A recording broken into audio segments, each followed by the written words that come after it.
Olá, nós vamos começar agora o Pode Empoderar. Realmente é um momento muito edificante para todas nós, para você mulher, para que você reconheça qual é o seu valor, quem você é, para que você possa utilizar os dons e talentos que Deus já te deu, para que você possa vir a cumprir com excelência os planos e os projetos de Deus para a sua vida. Através deste podcast, você vai ter a oportunidade de reconhecer, de saber que você é única, que você é especial, que Deus sonhou com você e Ele é o maior interessado, que você viva e viva com abundância, que você seja uma mulher feliz e realizada. Nós estamos aqui com a doutora Juliane. Prazer, Juliane, de estar aqui nesse momento único e especial para nós mulheres, uma mulher empoderada. É verdade, pastora Cássia. Uma alegria poder estar aqui, né, nesse momento tão cheio de paz, tão cheio de alegria, né? E poder falar para mulheres, né? Através desse canal e ensiná-las também como se tornarem mulheres empoderadas de Deus. Acho que esse é a grande essência, né? Que nós temos aqui no Manancial Feminino. Doutora Juliane, vou falar Juliane, né? A intimidade. Sim. Que nós somos mulheres. Sim. Que temos aí realizado juntas. Sim. Estamos aí na coordenação do Manancial Feminino, ajudando outras mulheres para que elas possam reconhecer, porque nós temos visto ao longo aí desses anos como as mulheres às vezes estão deformadas na sua identidade. Uhum. E através do Manancial Feminino, através da conferência Mulheres Empoderadas de Deus, sim, nós temos a oportunidade de ajudar outras mulheres a reconhecer o seu verdadeiro valor. Porque o empoderamento, segundo o mundo, ele às vezes é distorcido. Uhum. Né? O verdadeiro empoderamento é o empoderamento que vem de Deus. Verdade. E quando essa identidade ela é deformada ao longo do desenvolvimento dessa mulher, ela perde o foco, pastor. Uhum. Ela perde o foco. Então, ela, sem direção, ela vai tomar atitudes erradas, ela vai ter comportamentos errôneos, ela não vai ser assertiva e isso acaba prejudicando a todas as áreas da vida dela. Talvez ela até consiga, ao longo da vida, olhando por esse foco, né, do mundo, de uma mulher autossuficiente, de uma mulher capacitada profissionalmente, tecnicamente falando, ela consiga, na sua área profissional, se desenvolver e deslanchar e ter muito sucesso. Uhum. Só que se ela não consegue equilibrar isso, ela vai perder, às vezes, nas outras áreas dessa área relacional, familiar, e não conseguir ser essa mesma mulher de potencial que ela é profissional dentro da sua casa. E aí a gente entra num conflito muito grande entre aquilo que é uma mulher empoderada de Deus e uma mulher que é empoderada da técnica profissional. Segundo os valores do mundo. Porque nós temos aí, ao longo da história, os excessos do feminismo, do movimento feminista. Porque eles acham que a mulher empoderada não é uma mulher que tem filhos, que é casada, uma mulher que pode ter a oportunidade de estar em casa e ser feliz. Uhum. Para eles, nós temos que lutar com todos os esforços contra os homens. E nós não estamos aqui num pé de guerra, mas realmente reconhecermos quem nós somos e vivermos uma equidade segundo aquilo que Deus desejou para que nós fôssemos. E é interessante pensar nisso e ver como a nossa sociedade tem estado enfraquecida, como tem havido divórcios, como a nossa juventude, em muitas situações, acaba ficando perdida, porque se dentro da própria casa existe essa competição ou existe essa família que não está tão disfuncional, cada um cumprindo o seu papel, nós vamos ter uma sociedade enfraquecida. Então, ao invés de você ter uma sociedade saudável, onde há pais que conseguem fazer com que essas crianças tenham um destino certo e consigam ser cidadãos de bens, a gente começa a ter problemas gravíssimos, como nós temos tido aí. Então, filhos envolvidos com drogas, filhos envolvidos em tráfico, filhos envolvidos em prostituição.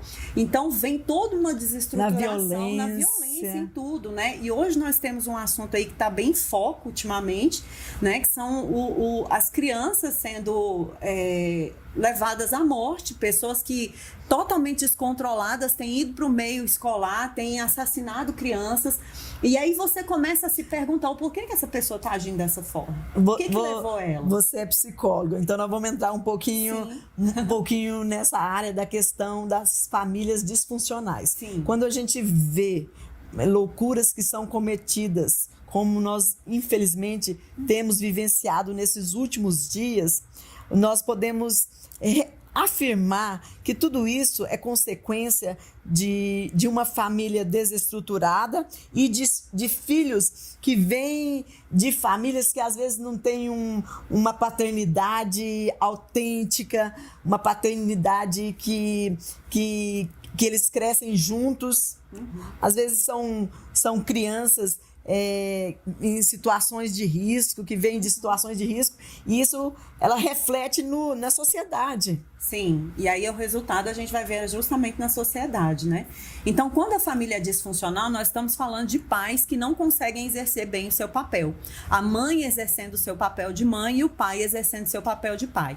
Então, eles começam a ter essa dificuldade e eles transmitem isso para os filhos. Então, quando o casal decide se unir, e essa é a diferença de você estar na presença de Deus, de você estar num local, né? E a Catedral da Família é uma igreja onde você tem vários cursos, desde bebê até a idade, né, mais velha, maioridade, a terceira idade. Então tem curso para noivo, tem curso para casais, tem curso para filhos. Você precisa desenvolver essa habilidade de ser mãe e a habilidade de ser pai. Porque você precisa fortalecer esse filho para que quando ele vá para essa sociedade, ele consiga verdadeiramente ser esse cidadão de bem.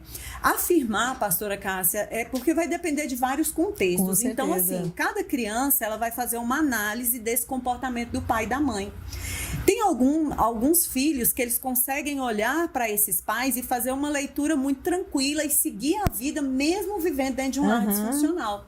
Outros filhos, eles já não conseguem lidar com isso e eles acabam sendo tendenciosos a ter algum tipo de vício. Então, dentro desse processo, se a gente for pegar assim num nível de porcentagem, talvez numa porcentagem bem maior, a chance verdadeiramente de um lar disfuncional gerar uma criança com sintomas, com síndromes, com transtornos, ela vai ser muito maior. Isso também não é uma regra, mas a chance disso dar errado é muito maior. Então, a gente começa a perceber, e tanto é que dentro de consultório, quando você vai fazer uma análise clínica, uma anamnese, você precisa avaliar qual é o contexto em que essa criança veio. Porque, normalmente, não só a criança, você começa a analisar que todo o contexto familiar dela está adoecido. E ela só é um paciente sintomático. Ela só é aquele que espocou dentro daquele problema e ele começou a ficar em evidência. Porém, toda a família está adoecida.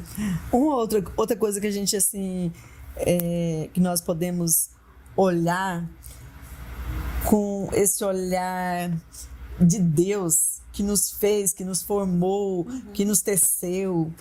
E eu tenho visto muito durante essa questão de ser pastora, porque a gente, nesse pastoreio, a gente se torna terapeuta, psicóloga, médica, né? Nutricionista, tudo. Palpiteira. Isso. Indicadeira. Eu vejo assim essa questão da vida desde o momento da sua concepção. Como que uma criança é concebida, se ela foi amada, se ela foi desejada, ou pelo contrário, essa criança foi concebida num lar onde ela não foi bem aceita, onde ela não foi querida, ou então, às vezes, não sabe nem quem é o pai dessa criança.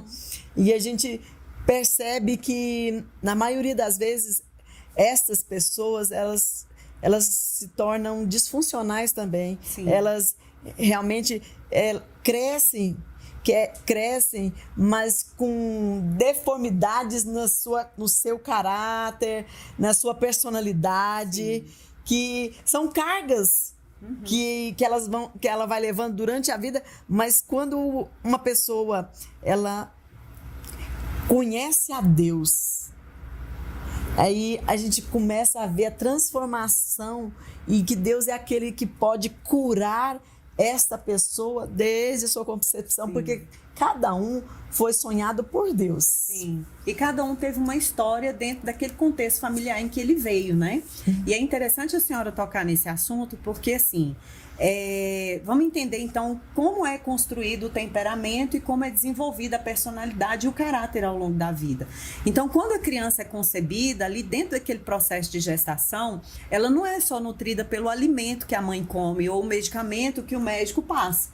Ela é nutrida também pelas emoções que essa mãe sente e ela vivencia nesse relacionamento com o outro. Então, isso vai ditar, inclusive, qual a forma que o corpo dela vai ter. Isso vai ditar, inclusive, esse processo, ele está num processo de formação de temperamento. Então, quando a criança nasce, ela nasce com um temperamento já. Ela ainda não nasceu com a personalidade. Então, eu costumo dizer que a criança ela vem como um livro em branco. Nós escrevemos essa história. Só que ao escrever essa história, vai chegar um determinado momento que ela vai começar a fazer a leitura e escrever a própria história dela também. E aí vai ser como nós fizemos esse processo, os sentimentos que nós depositamos, as expectativas, as perspectivas que nós temos a respeito desse filho, que vai escrevendo essa história de vida.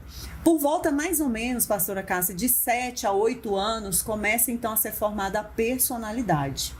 Aí o que é a personalidade, né? Que a gente fala muito disso. Não vai ser o temperamento. Aí isso vai casar. Temperamento junto com a minha personalidade. E aí, dentro desse processo, a criança começa, então, a definir quem ela é de verdade. Aí vem a identidade.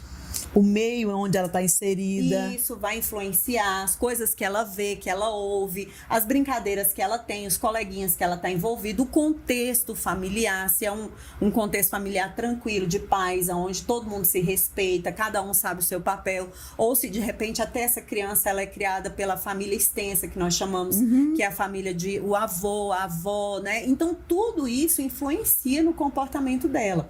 Não significa que essa criança também está fadada a ser um cidadão ruim, mas ela vai vir sim com cargas emocionais muito pesadas e toda essa carga vai ditar as atitudes dela, as tomadas de decisões que ela vai ter ao longo da vida. Ela vai direcionar os comportamentos, as pessoas que ela vai atrair para o meio dela. Então, tudo isso vai levar essa pessoa para um determinado caminho. Talvez até inconscientemente, sem ela saber, ela vai seguindo um caminho, mas de acordo com aquilo que foi, vamos dizer assim, impregnado, como se fosse digitais nela, né? Ao longo da vida, desde o processo gestacional. Juliane, esqueci de lhe perguntar. Essa é a melhor parte.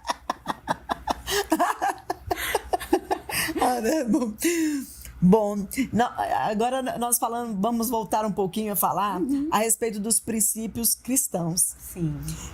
A palavra do Senhor diz: ensina a criança no caminho em que ela deve andar. E quando ela for velha, quando ela for experiente, ela não vai se desviar desses caminhos. A importância de impregnar nós, pais,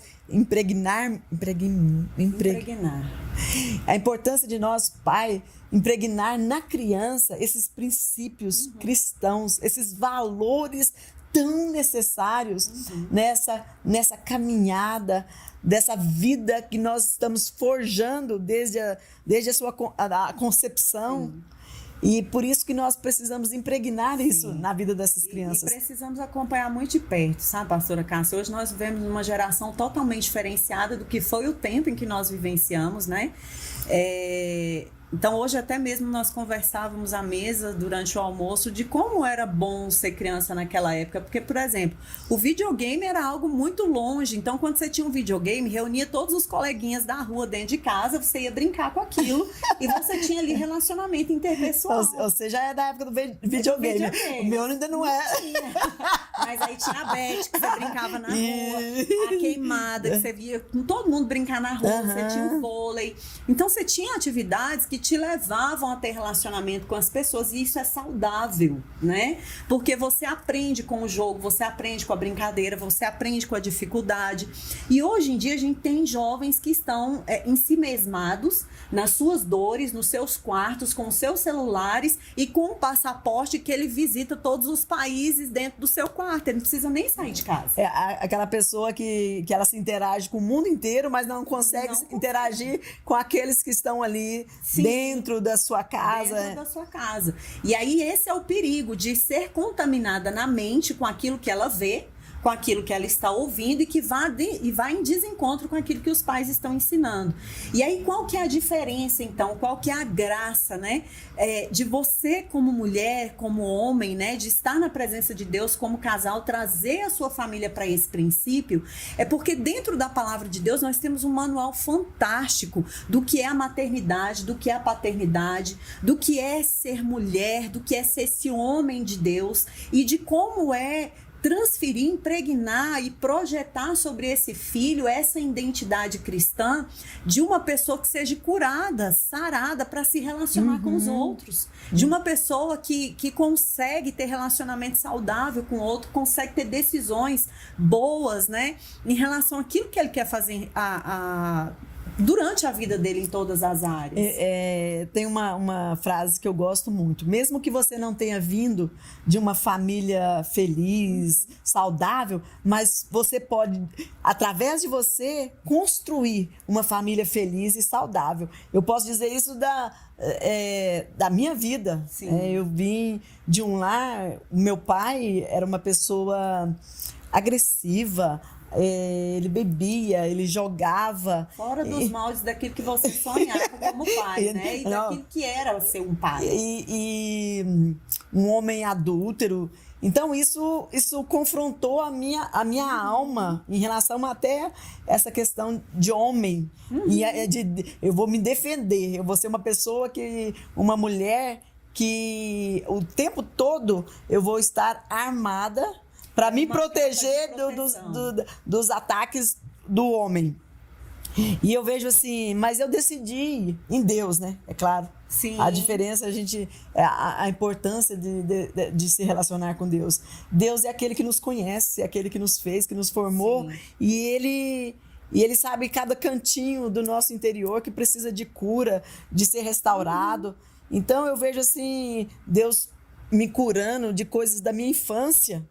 E eu já adulta, mas Deus teve que me levar lá naquele cantinho escuro, onde eu fui machucada, onde eu fui ferida.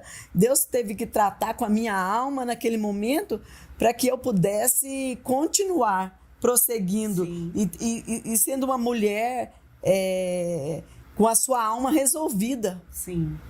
Mas para que eu pudesse também estar ajudando outras mulheres a serem curadas. O que tem de fantástico na história da senhora é porque Deus sempre foi o centro na sua história, através da vida da sua mãe. Deus sempre foi o centro. Então você se espelhou naquela mulher. Olha como que a sua mãe, sem falar muita coisa, impregnou em você o que era ser uma mulher segundo o coração de Deus, né? Por mais que você visse que seu pai tinha aqueles comportamentos que não te agradavam, você olhava para sua mãe e via que ela... A estrutura que ela tinha. Mesmo às vezes chorando no banheiro, mesmo às vezes chorando no quarto para os filhos não verem, porque mulher faz essas coisas, né? A gente se esconde para mostrar que a gente é forte, que a gente dá conta, que a gente suporta.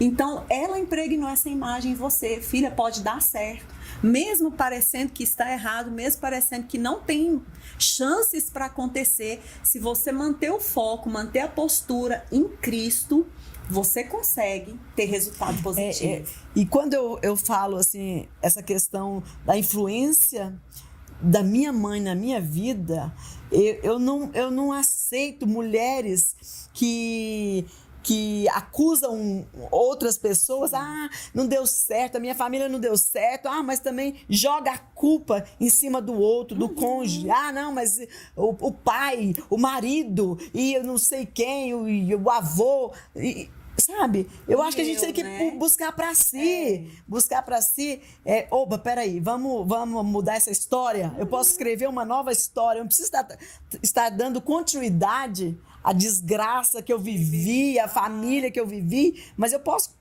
construir uma nova história. E com a ajuda de Deus, isso tudo é possível. Fazer tudo diferente, né, pastora Cássia? Tem até um filósofo na psicologia, Sartre, que ele diz assim, que não importa o que fizeram com você, importa o que você vai fazer do que fizeram com você. Né? Então você pode escrever uma história diferente, você não precisa viver isso. Mas encontrar isso e perceber isso é um processo que não é fácil, porque mexer na dor dói. Crescer dói.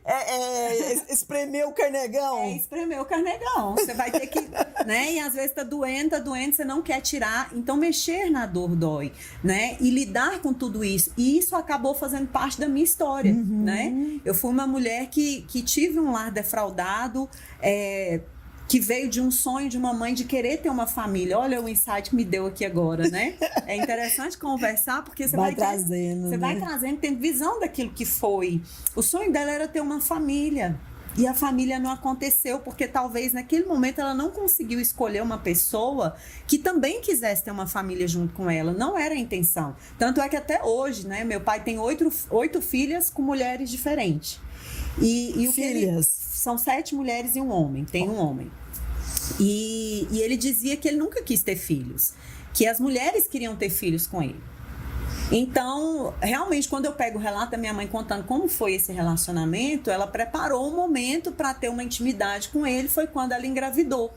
E aí, na sede de dar um filho homem, ela foi na segunda oportunidade, porque na cabeça dela ela achava que prenderia ele por ser um filho homem. E foi o que não aconteceu, né? Então, ela sonhava em ter família e não conseguiu ter essa família. Mas ela não perdeu o foco, ela permaneceu com o planejamento dela do que era ter família. Então, ficou ela com 2 filhos.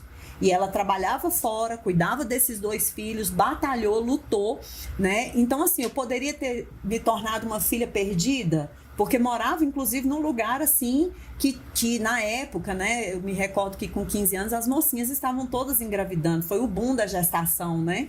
Então, nessa época, minha mãe muito preocupada e aquela coisa toda, monitorava tudo que eu fazia e não tinha celular, né? Mas monitorava, tinha ali poder de autoridade de dizer, não, eu quero você em casa a tal hora, eu quero saber com quem que você tá andando, com quem que você brinca. E hoje o celular roubou tanta coisa da gente, né? Dos pais, porque aí você perde o controle, tá no celular, você não tem controle. Nem a gente, às vezes, utilizando o celular, você não tem controle. Né? Se você não for muito disciplinado naquilo que você é em Cristo, né? Selando os 5 sentidos para não ser porta de entrada para o inimigo, você acaba indo por lugares também comprometidos. E assumir a responsabilidade, pastora Cássia, isso é muito importante, porque vai fazer a diferença. Sua mãe assumiu a responsabilidade, a minha mãe assumiu a responsabilidade. Mesmo não sendo uma mulher de Deus, ela conseguiu, né? Criou 2 filhos sozinha e 2 pessoas de bem, né? Que hoje conseguiram ter as suas famílias, também depois de muito tempo. Depois de muita luta, por conta das defraudações, tanto eu quanto meu irmão, nós tivemos outros relacionamentos. Então, não foi algo que foi fácil. Hoje, a gente já está conseguindo escrever essa nova história. Mudar essa história para um caminho totalmente diferente. E uma coisa que é assim, fundamental na nossa vida é a questão do perdão. Nossa, isso é para mim um dos maiores milagres que da vida, dessa mudança, essa chave que vira para nós mudarmos de fase. Essa questão do perdão, eu vejo que isso foi fundamental na minha vida. Ontem eu estava ouvindo alguém falando sobre essa questão de filho com os pais. E um filho dizia que determinada hora do dia ele lembrava muito quando o pai ia beber.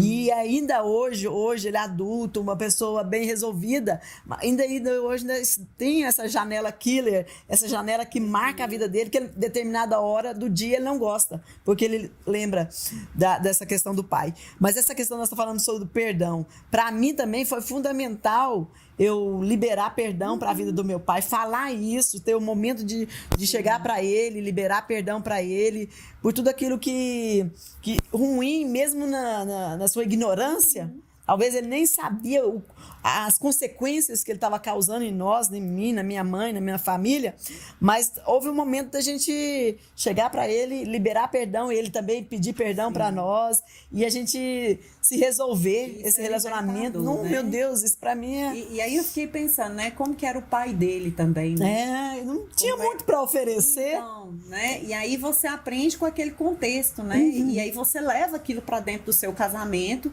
e aí você acha que criar os filhos é daquela forma. É por isso que nós precisamos tomar cuidado, até mesmo porque essa questão do perdão, pastora Cássia, hoje, né, com a maturidade que eu tenho, com as experiências de vida que eu tenho, eu prefiro 1000 vezes deixar de dizer alguma coisa do que ter que voltar lá e pedir perdão. Eu prefiro 1000 vezes não ter que falar, né? Então é melhor você ficar calado. Então, o que eu fui desenvolvendo ao longo do tempo? Eu volto para mim, eu começo a fazer uma análise, aí eu assumo as minhas responsabilidades, entendo o comportamento do outro, libero ele no perdão e, se for preciso, em algum momento eu volto lá e peço perdão. Também não tenho dificuldade mais, mas eu prefiro não dizer. Eu prefiro ficar calada. Ou então escolher um momento em que você está com as emoções mais tranquilas, para você chegar de uma outra forma. Porque com raiva a gente vai dizer o que não quer. Na hora que não quer, do jeito que não quer.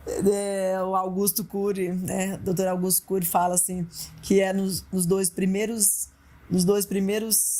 minutos, quando você está irada, que você diz as piores, que você fere, que você machuca, que você mata o outro com palavras. Então eu evito também. E aí, eu costumo dar um tempo, vaza, sai, faz outra coisa, sai do ambiente. Sim. Porque a gente tem muita facilidade também para machucar, né? E essa sacada é muito importante. Como conviver, né, dentro de um relacionamento, às vezes sem ferir o outro, que não é uma mágica, são decisões que você toma de perceber quem você é, a sua identidade, o que te dá ira, o que te dá raiva, e naquele momento você aprender, olha, sinaliza pro outro, fala pro outro que você não tá bem, que naquele momento não é hora de conversar, porque ali não vai sair coisa boa.